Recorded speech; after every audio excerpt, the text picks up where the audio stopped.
O körpə qəlbinə qurban olaram. Yaradanım yazdı, dünyama gəldin. Qəlbimə tükənməz sevinç gətirdin. Könlümdə bircə sən açan gülümsən. Ətrinlə bürünər mənim qəlb evim. Könlümün ən gözəl sevinci sənsən. Ruhumu isidən mələyim mənim.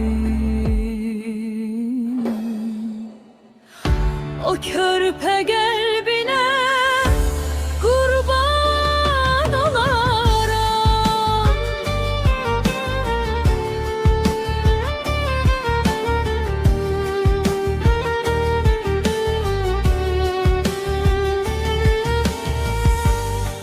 Sən mənə Allah'tan gələn payımsan. Gecələr ömrümə doğan ayımsan. Sən mənim gecəmin nurlu sabahım.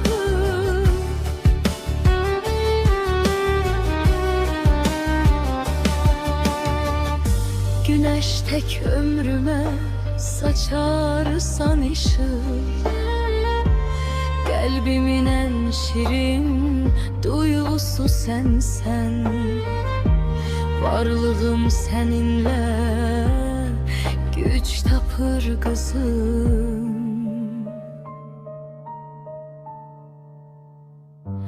O körpə qəlbinə qurban olaram. Könlüme məlhəmdir körpə səsində.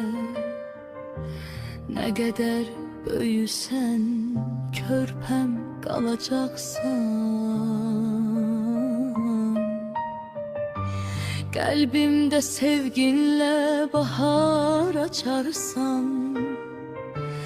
Görən gözlərimdə solmaz çiçeğim. Ruhumu isidən mələk qızımsan. Sen benim dünyamın en güzelisin.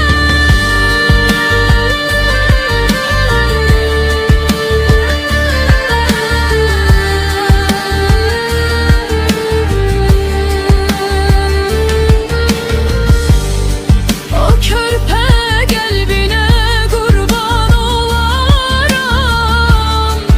Sen mənə Allah'dan gələn payımsan.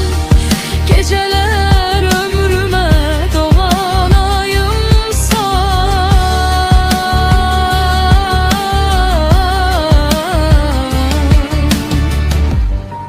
Sen benim dünyamın en gözelisin. O körpə qəlbinə